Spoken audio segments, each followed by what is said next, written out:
Salama daholo anao live kely tsotsotra androany. Live kely nahita frustration zandry kely. Fampatsahivana kely frustration zandry kely. Dia Freeman izay ao amin'ny Rex TV no antony nanaovako anazy ity. Misy frustration ilay zandry kely zandry rahalahy namana. Dia ho resahako kely ilay frustration par rapport amin'ny resaka hoe merina côté état fédéral état unitaire. Fa miandry 10 minitra dia alefako ilay izy sady mbola mandeha koa ilay lotisia ato aminahy. Oui, resahana kely izy tsy fanenjehana, tsy ady ataoko hoe ady hevitra proposition. Ilay andresahako teo moa izany hoe frustration zandry namana ilay izy rahalahy avy any avaratra any ary mpanao podcast anisan'ny hoe mahafinaritra anahy dia Freeman. Ao amin'ny Rex TV nareo raha hijery anazy miaraka amin'ny Tsingerouge izy manao podcast izy matetika miantso an'ireny namana côté ireny. Dia nisy vidéo an'izay moa somary ni-choqué anahy. Be dia be moa mitranga teto amin'ny firenena fa anisan'ny zavatra voaresaka matetika foana dia merina côté efa nisy an'ilay resaka Betsileo iny tamin'ny farany, resaka état unitaire, état fédéral. Dia ilay andresahako teo moa izany nisy an'ilay zandry namana iny dia Freeman ao amin'ny Rex TV nanao coup de gueule be ilay ry vao aingana. Normal be ilay frustration moa izany ilay hoe fa dia Antananarivo irery ve ny Madagasikara no ao Antananarivo foana ny fanapa-kevitra, ao Antananarivo foana ny zava-misy rehetrarehetra. Dia nisy discussion izay koa tamina lakanapia tsy tadidiko izay resaka côté sy merina. Dia ni-interpellé kely anahy ilay izy nahatonga anahy nanapa-kevitra hoe resaka an'ity zavatra ity. Resaka côté sy merina no nanombohako azy dia avy eo resahako kely any amin'ny état fédéral sy état unitaire. Nefa mba azahoantsika ilay contexte dia mila miverina amin'ny tantara aloha tsika izany, miverina kely amin'ny tantara. Ny zavatra misy koa mantsy voaresaka kely aloha voalohany indrindra tamin'ilay izy hoe maninona no teny merina no teny malagasy ofisialy rehefa miresaka any avy any amin'ny côté dia tsy azo dia iny aloha no hitondrako an'ilay izy. Raha ara-tantara dia Madagasikara dia firenena anankiray nitambatra. Efa natambatra na monarque anankiray izany, monarchie tsika taloha izany hoe fitondrana mpanjaka. Tamin'izany moa izany Andry Niraponimerina nanao an'ilay hoe ny ranomasina ny valapariako i Radama koa nanampy an'izay ataoko hoe nanao conquête izany izy raha resahana ohatran'ry Alexandre le Grand, ohatran'ry Napoléon sy ny tariny. Dia normal be raha ohatra hoe teny merina aloha izany satria izay matanjaka ihany ny fiteny ampiasaina. Ohatra izao raisitsika izao ny Amerikanina sy ny anglisy, matetika ny teny anglisy ny tena be mpiasa maneran-tany satria ny firenena Amerikanina no anisan'ny matanjaka. Dia ohatr'izay koa tamin'izany fotoana izany hoe nandeha ny mpanjaka merina niady tamin'ny Sakalava nanambatra ny Madagasikara dia izy moa natanjaka tamin'izany dia normal be hoe teny merina no ampiasaina. Dia ny olona teto ampovoantany tsy dia niasa saina hianatra an'ilay fiteny avy any amin'ny faritra. Izay aloha izany nahatonga ilay teny merina malagasy ofisialy izay moa no nisy ara-tantara. Dia nandeha amin'izay ilay resaka côté sy merina. Io resaka côté sy merina io raha manaraka ny tantara koa tsika dia efa tamin'ny andro ny fanjanahantany io dia efa napetraky ny mpanjanaka. Ahoana moa hoe napetraky ny mpanjanaka? Tamin'ny andron'izany izany ny merina ilay resahako teo, ny merina no teo amin'ny fanjakana monarchie ary ny merina ataoko hoe mafy loatra amin'izany raha samy foko. Dia nataon'ny mpanjanaka aloha izay nampalemy ny fanjakana merina satria ny fanjakana merina no natanjaka indrindra. Inona no nahafahany nampalefaka ny fanjakana merina dia ny hoe zarazarao anjakana. Zarazarao anjakana. Tadio fa firenena nitambatra tsika izany no tadiavy nosarahana. Dans l'unité, unité izany fototeniny hoe unitaire, tambatra. Dia ny zahana ny zaraina dia nampiadiana ny Merina sy ny Côtier satria ilay fanjakana Merina tiana ho fehezana zany tao anatin'ny fanjanahantany. Ty aloha zany remarque kely tao anatin'ny fanjakana Merina nisy ny Andriana, nisy ny Ova, nisy ny Mainty dia nisy ny Andevo. Reo zany nitoko hoe kasy tanankitelo tao anatiny. Ilaina mantsy eo amin'ilay fanazavana rehefa avy eo. Tao anatin'ny fanjanahantany amin'izay tonga ny 7/7/1947. Tadiditsika angamba ny tantara tamin'izany hoe nisy ny Mouvement démocratique de la rénovation malgache, ny MDRM. Niady moa zany ny MDRM tamin'izany dia tamin'izany koa nisy ny Parti des déshérités de Madagascar na ny PADESM. Ny MDRM dia elita Merina, zany hoe le Andriana Merina tamin'izany nahita fianarana tany ivelany no nanangana ny MDRM. Dia ny PADESM, le Parti des déshérités zany le natsiaro voailika tafiditra tamin'izany ny Mainty sy ireo elita Côtier, ireo toaka hoe matanjaka tany amin'ny Côte zany. Dia ny PADESM nitohana ny pouvoir colonial zany, tohana ny mpanjanaka tamin'izany ny fandona kely tamin'ny Merina moa zany. Dia rehefa rava moa ny MDRM dia ny PADESM lasa PSD na Parti Social Démocrate izay nentin'ny filoha Topoklahy Tsiranana. Teo zany dia efa nisy zany hoe fisarahana Merina sy Côtier. Ny MDRM rava ny PSD nandray ny fitondrana nanomboka tamin'ny 1960 izay nentin'ny filoha Tsiranana. Tao anatin'izay ny filoha Tsiranana dia nametraka mihitsy hoe ahoana ny ahafahana manamafy ny olona avy any amin'ny faritra tafiditra amin'ny machine administrative na ny mpiasa-panjakana zany. Nanao izy ny toaka hoe nandefa mpianatra izy nianatra militaire tany Saint-Cyr, nanangana izy ny ACMIL, dia nanangana izy ny FRS. Donc miaramila zany avy any amin'ny faritra no namelony azy dia napiditra olona maro koa izy izay tao anatin'ny Parti Social Démocrate, misy an'ireo Mainty sy ireo Côtier, betsaka zany no nampidirina tany anatin'ny ny asa-panjakana, ny administration zany. Dia niongana moa izy tamin'ny andron'ny Ramanantsoa, tao koa mantsy mbola nisy Parti Socialiste Malagasy anisan'ny fandodona tao tamin'izany. Dia Ramanantsoa moa nanala an'ilay resaka budget autonome iny. Resahako kely iny rehefa miresaka ilay état fédéral sy état unitaire rehefa avy eo. Dia teo Ramanantsoa nisy problème ny fandona tamin'ny PSM, ny fandona tamina parti avy amin'ny PSD any, dia avy eo 75 niakatra i Ratsimandrava. Ratsimandrava indray nanao an'ilay rafina fokon'olona izay ilaitsika koa rehefa miresaka ilay état unitaire sy état fédéral. Dia rehefa mipetraka i Ratsimandrava, izy nisy namono iny dia niakatra amin'izay Didier Ratsiraka. Dia même mécanisme ihany ny Didier Ratsiraka, izy socialiste, niaraka tamin'ny URSS, nametraka olona maro amin'ny administration avy any amin'ny faritra. Dia hidirako kely zany ilay hoe ao Antananarivo foana ny fanapahan-kevitra. Tadidio aloha fa be dia be zany ao anatin'ny administration atsika io no olona avy any amin'ny faritra. Raha mandeha anao amin'ny birao-mpanjakana, be dia be ny avy any amin'ny faritra. Ray aloha izay. Ny faharoa, olom-boafidintsika be dia be koa ny avy any amin'ny faritra izay miasa eto Antananarivo, misy zavatra ataony eto. Eo zany ny tenenako kely hoe tena ilay Antananarivo ve ny olana, ilay Merina ve ny olana, sa misy koa ilay olona ilay atao hoe élite côtière izay mitsinjo ny tombotsoany manokana.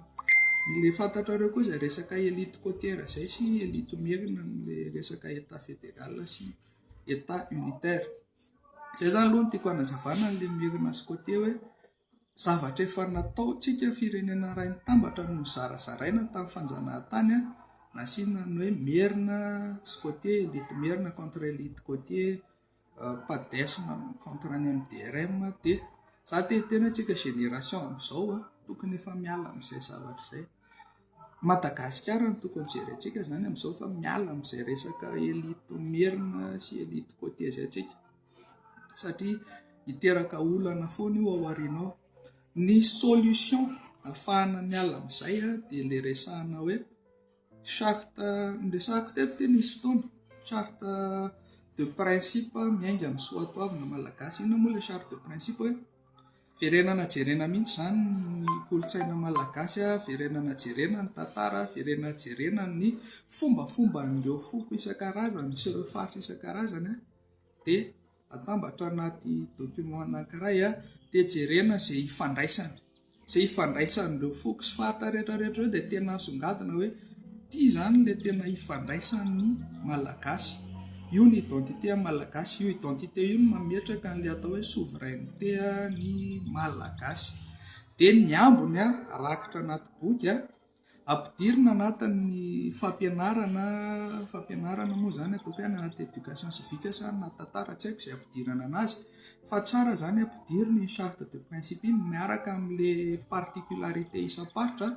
Amin'izay ny tanora malagasy manomboka seconde hatramin'ny terminale zany dia efa mahafantatra hoe tika ilay charte hitovizantsika malagasy rehetrarehetra izay mampitambatra antsika charte de principe reto no mampiavaka ny faritra hafa alohan'ny akarany any amin'ny université izy ifandray amina olona avy any amin'ny faritra be dia be, alohan'ny anaovany mission any ambanivohitra izy, alohan'ny tena hoe andehanany mipetraka any amin'ny faritra izy zany efa mahafantatra hoe izao ny particularité an'ilay faritra.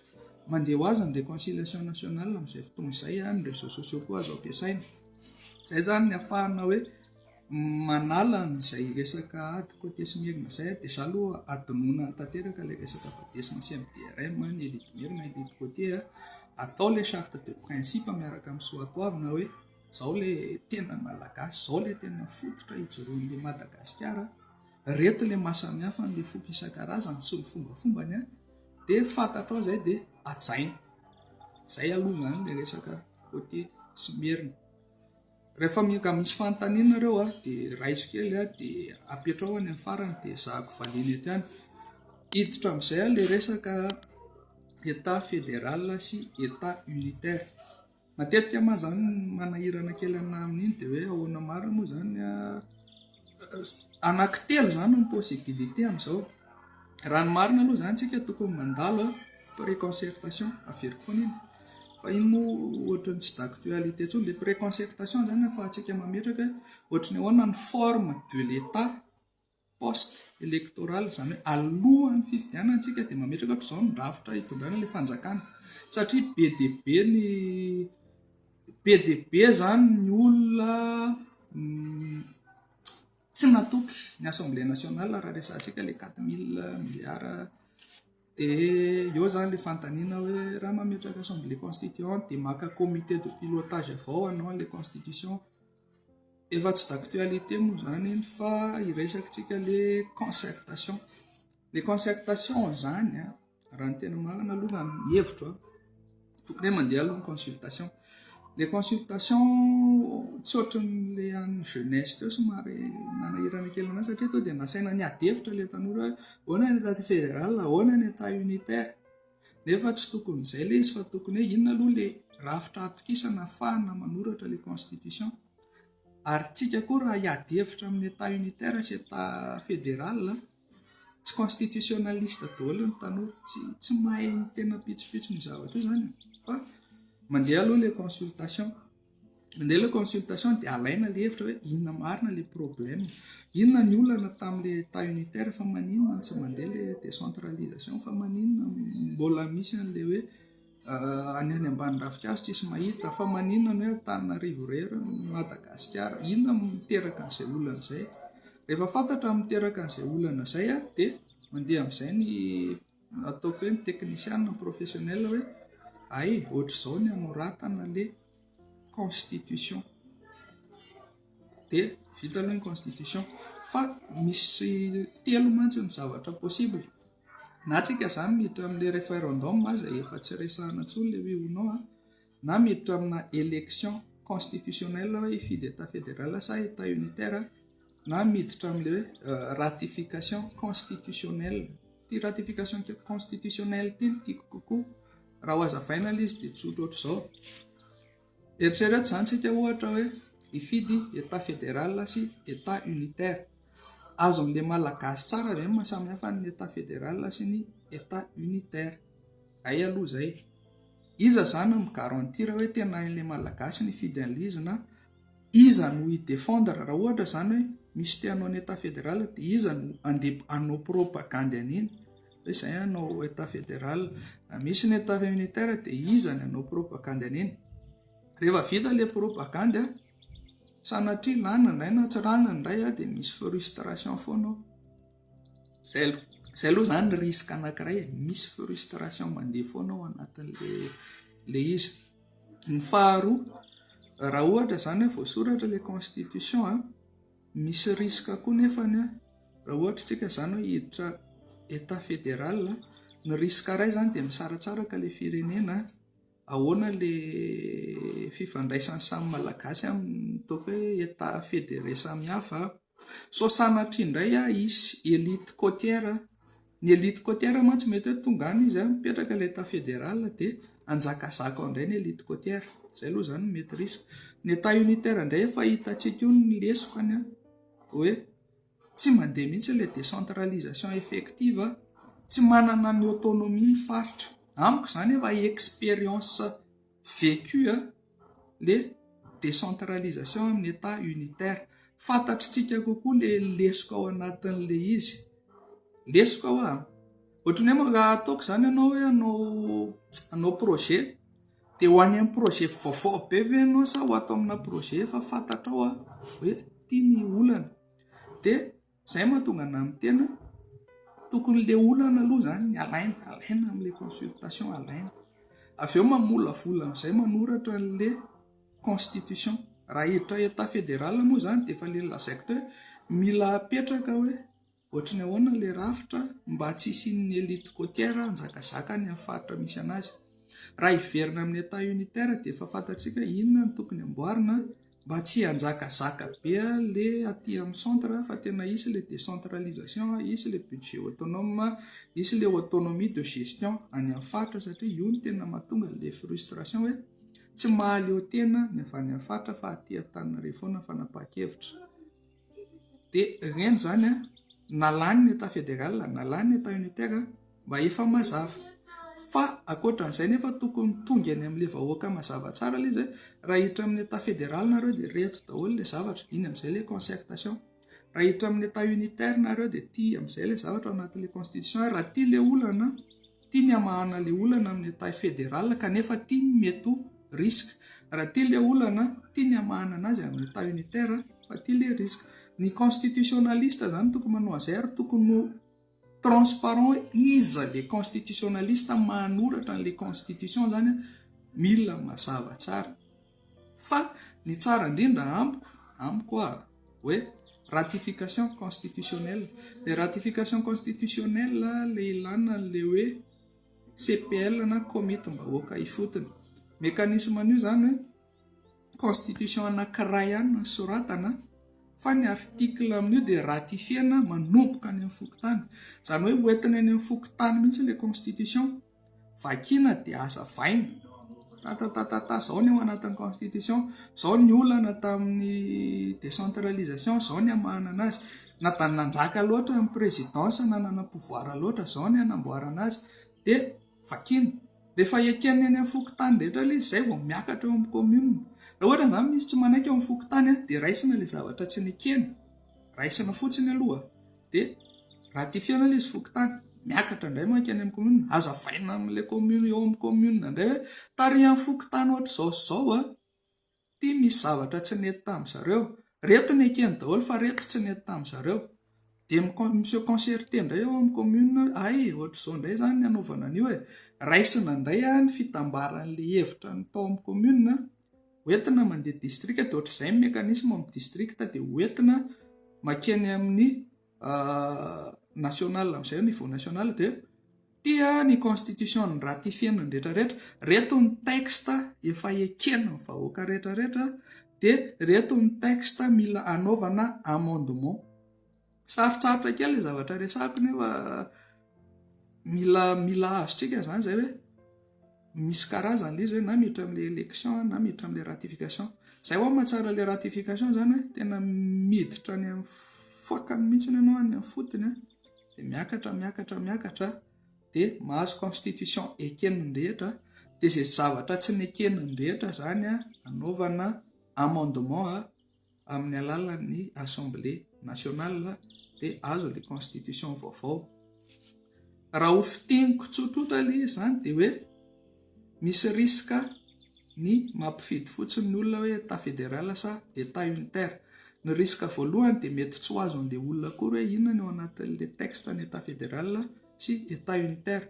Ny risque faharoa dia mety hisy olona hanana tombotsoa manokana ohatra amin'ny état unitaire na amin'ny état fédéral hametrahany fahefany dia ilalao an'izay izy dia hanao propagande izy hoe Antananarivo irery no manapa-kevitra fa ataovy état fédéral io, na hoe misaratsaraka be tsika fa ataovy état unitaire nefa ilay fondement an'ilay texte tsy mazava.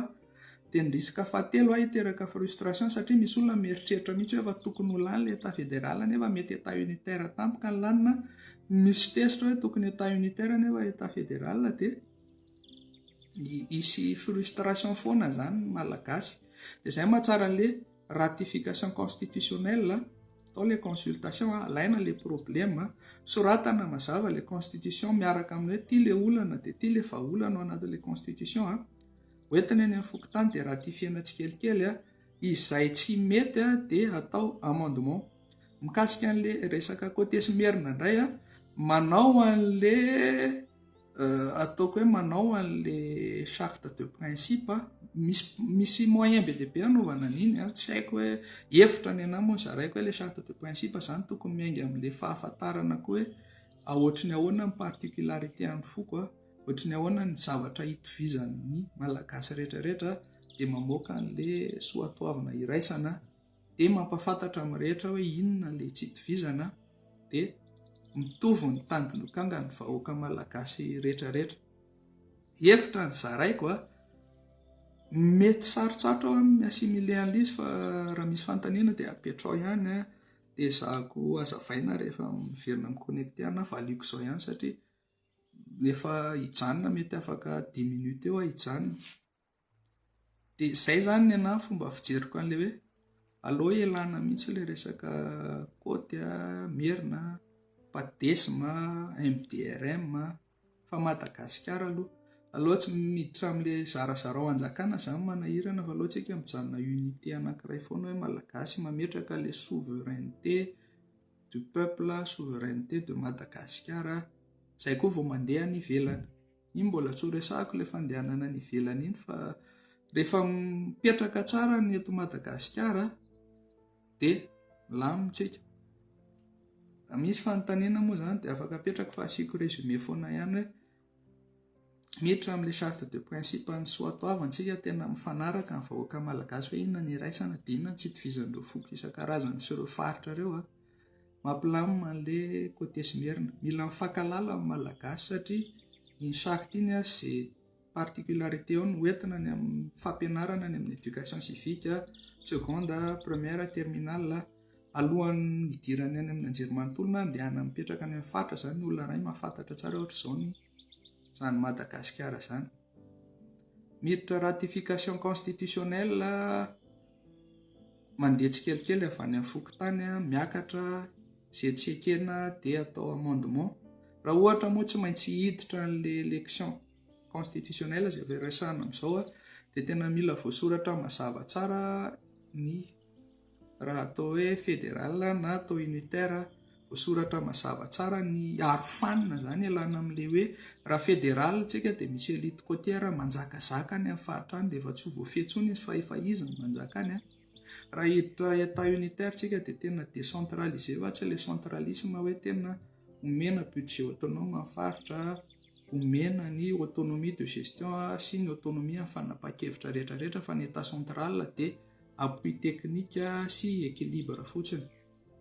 Izay ny vitany amin'ity live ity lavalava kely sady ohatran'ny mety mbola sarotsarotra amintsika ny miasimile an'ilay izy fa mbola hitady moyen tsotra ahafahako miprésenter an'ilay hevitra.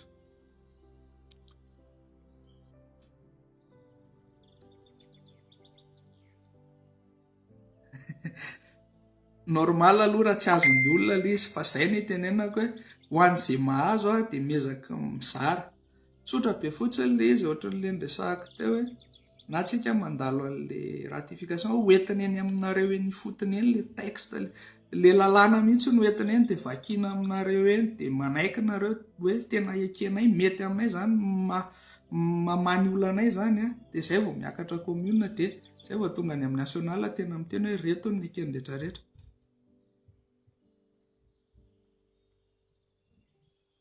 Voilà, tsy domination merina ilay izy fa état hyper centralisé lasa aty ampovoany daholo ny fanapahan-kevitra.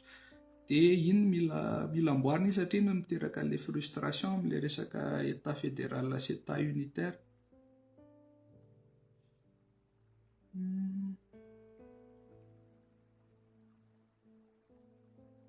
Oui, izay mihitsy ilay izy raha misy tavela amin'ny faritra sasany be dia be ny olona avy any amin'ny faritra miasa aty Antananarivo, miasa amin'ny état central, ny olom-boafidy dikan'izay mety tsy manatanteraka ny asany kory zareo ireny na tsy mijery an'ilay olona any amin'ny faritra misy anazy.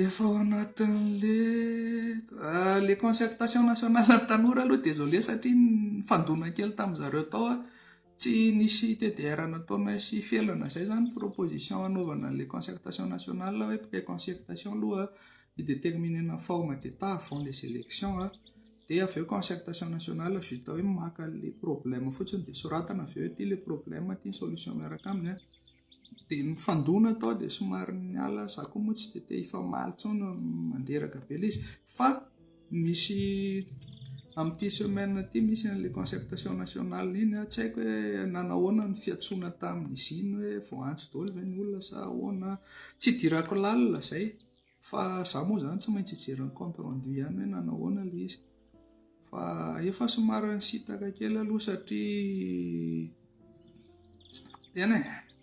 nefa nandeha ilay concertation dia hita aloha izay avoaka. Iny koa moa mbola atao hoe pré-concertation savagnanonandro ihany any amin'ny concertation nationale, tena concertation nationale mety ezahana hoentina izay hevitra azo hoentina. Izay ny azo atao aloha.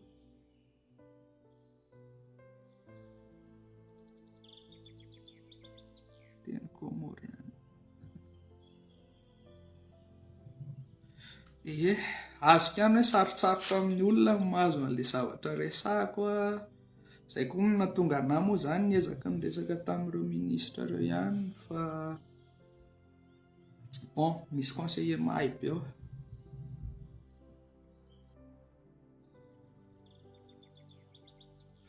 Merina tena dominant, raha merina dominant izany taddio fa mifoky merina tsy betsaka noho ny Betsileo na ny faritra hafa, eto ampovoan-tany fotsiny izay, fa ny raha jerena ny ao amin'ny mpiasam-panjakana ao tena équilibré, tsy betsaka ary ny avy any amin'ny faritra, fa ilay décision fotsiny matetika no manahirakirana kely. Elite côtière no tena atahorana.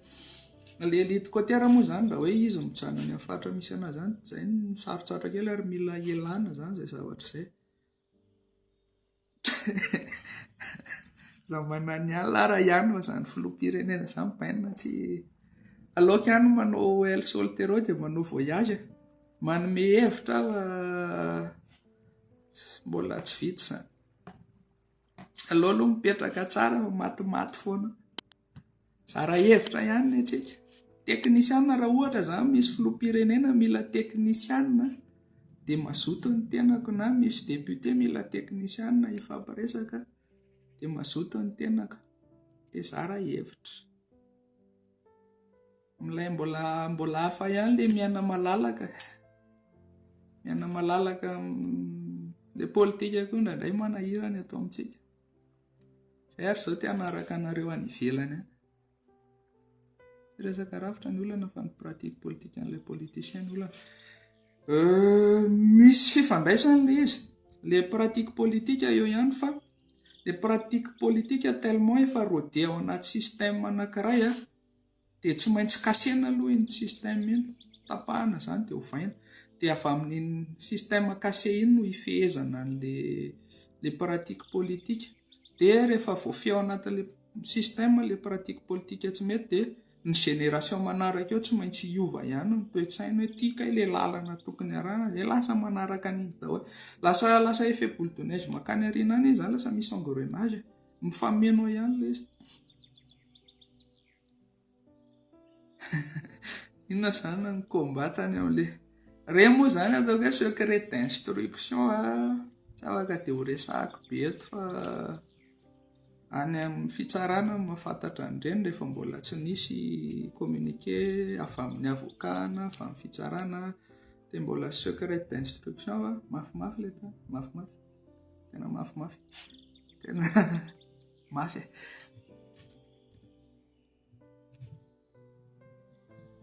Azo resahana izay ny pratiquant fonctionnaire milona anaty kolikoly. En fait, izay izao resaka iray ao anatin'ny énigme et paradoxe.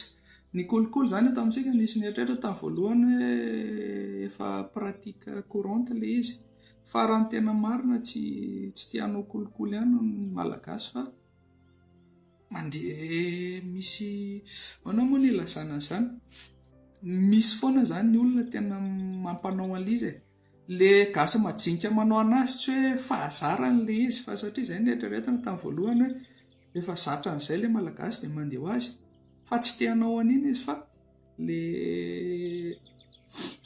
le transparence ao anatina bureau zany tsy ampy. Izay koa moa ny ilana le resaka inona ny anaran'izy ity. Misy pratika anankiray izay zany hoe tokony afficher daholo bonne gouvernance anatina birao tokony afficher daholo ny hoe ohatrany ahoana ny zavatra tokony atao, ohatrinona ny vola aloha, inona ny tokony atao, dia tokony misy boîte de doléance hoe raha misy olona tratra ny kolikoly dia afaka mitory. Fa ny problème moa zany any amin'ny Bianco ny tena mahay an'iny, fa le pratika moa tsotra be hoe tazotazomina eo ny dossier anao rehefa tsy manome kely ianao na hoe izay manome ihany mahazo tombony fa majinika taraiky ery. Dia izay ilay resahako tamin'ilay farany iny hoe misy réseau be anankitelo ilay réseau ana mafia manakarama ilay administration mba hamafamafa dossier sy ny tariny any. Midingana amin'ny concertation nationale angamba miandry ny FFKM tsika dia miandry ny comité de pilotage ny tenako manokana aloha tsy mahafantatra mihitsy hoe ohatrany ahoana ilay dingana. Fa raha mijery an'ity nareo amin'ny FFKM sy ny ao amin'ny ministère zany dia misy resaka hoe tsy mazava loatra ilay dingana sy ilay note conceptuelle dia mba misy olona mangataka io zany hoe ataovy mazava ilay note conceptuelle ahafahana mievaluer ny résultat. Izay moa ilay hoe indicateur KPI Key Performance Indicator izay nresahako tao amin'ny basy vava nisy fotoana.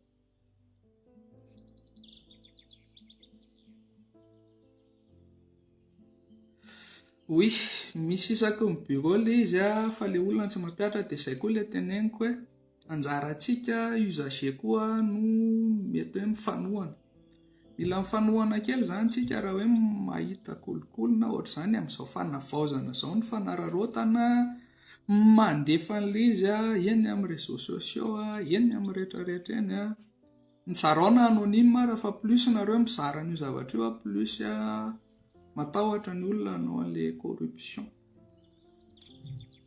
Fa lasa corruption ilay resakintsika fa tsy ilay any amin'ilay resaka charte de principe ho an'ny soatoavina malagasy sy ilay côté simerina izay mila sorona sy ilay ratification constitutionnelle, élection constitutionnelle.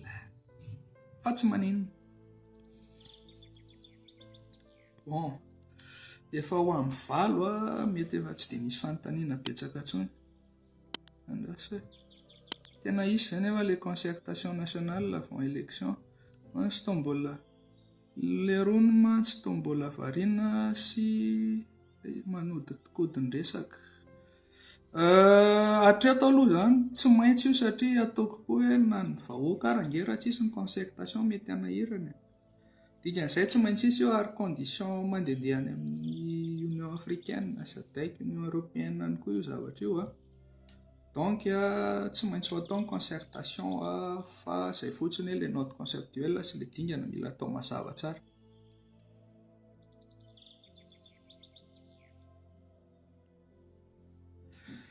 Raha ny havita Traoré aloha dia teneniko anareo fa be dia be ny parametra.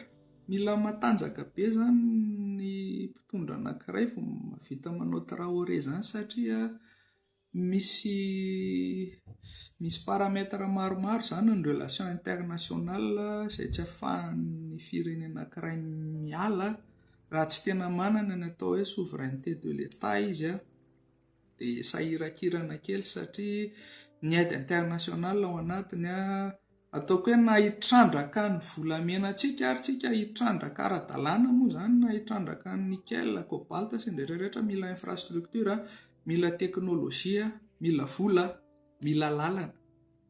Tsika nefa mbola tsy manam-bola ahavitana izay fa tsy maintsy manao partenariat amina firenendehibe anankiray. Mipartena amina firenendehibe anankiray raha tsy souverain ilay firenena hoe tena mahavita mahaleo tena misy an'ilay charte de principe mahafantatra ny tena ilainy ilay firenena hoe izay malagasy dia tsy maintsy anjakazaka kely foana ny firenena anankiray afa aty aminay ny vola. Anjarantsika izany mametraka ilay négociation mazava tsara hoe aiza ny intérêt amin'ny vahoaka malagasy. Na ho any andrefana, na ho any atsinana, na ho any atsimo, na any avaratra rehefa tsy mipetraka ilay mahainao ilay Madagasikara dia mitovy foana rehefa tsy mipetraka ilay souveraineté. Mila matanjaka koa miaramila, izay zao tsy nahazahoantsika ny Ilse Parsa mihitsy. Donc Traoré zany na tena manao accord dia miala amin'ny anankiray mihitsy dia lasa adversaire-ny anankiray. Mbola géopolitique enjana be fa tsy afaka ny hamaly an'izay aloha fa tsy dia haiko loatra. Izay Madagasikara ho an'ny malagasy. Miainga amin'izay ny zavatra rehetrarehetra hoe Madagasikara ho an'ny malagasy araka ny tenin'ny Andrindraina Rasy ity. Rehefa mbola tsy hapetraka tsika izay dia mbola tsy mipetraka. Oui, normalement tsy tokony hisy adipoka satria za zao efa mivezivezy eraky ny faritra eto Madagasikara matetika mandinga miala tsiny fa ny mpanao politika ihany no miteraka an'io ady io indray satria za miasa tany Morondava, niasa tany Tuléar, niasa tany Diego. Tena hoe ny aty Antananarivo matahotra hoe mitandrema amin'ilay olona any fa ohatrohatr'izao ireny olona ireny. Nefa za tonga tany tena raisiny zalahy, milamina tsara any avaratra, milamina tsara any atsimo. Zareo ihany koa miteny nareo merina tsika merina izany malaza fetsifetsy ratsy saina koa rehefa tonga any, nefa rehefa tena tsotra ianao miara-miaina amin'izareo any dia milamina be. Tena hoe tsy tokony hisy ilay izy fa misy mamboly. Tena izay araka ny tenin'ny avinika izay misy mamboly dia izay ny ilana ilay hoe charte de principe. Fantatra ny itovizantsika malagasy rehetra, fantatra ny mahasamihafa antsika, ampianarina ny ankizy dia mbola any amin'ny seconde hatrany amin'ny terminal dia milamina ilay firenena. Izay no ela mankasitraka anareo nijery dia mirary soa antsika. Lavalava ilay izy fa mety tsy ho vita résumé, mety ataoko résumé kely eo amin'ny page ihany ilay resaka rehefa avy eo mba ho hitan'ny rehetrarehetra. Fa izay moa zany mitsetsatsetsatra kely dia marary soa dia mitandrema daholo satria mbola tsy fantatra exactement inona ny zava-misy amin'ilay tsy fandriam-pahalemana be dia be amin'izao. Efa nitondra fanazavana kely momba an'iny ihany fa ny tsara indrindra dia mitandrina, asio ny andro mahasom-pokon'olona, apetrao ny komitim-bahoaka ifotony satria sady ilaina eny amin'ny andro mahasom-pokon'olona, ny ilaina eny amin'ny fifidianana sy fokotany, no ilaina eny amin'ny faka-kevitra. Na tsika eny amin'ny fokotany ary dia afaka mametraka an'iny, tsy mila hoe vola fa ho anareo izay fokotany mba liana ny ametraka an'ilay komitim-bahoaka ifotony dia mandefasa ihany afatra miafina aty aminay fa mety ezahana omena appui teknika kely nareo. Saotra indrindra.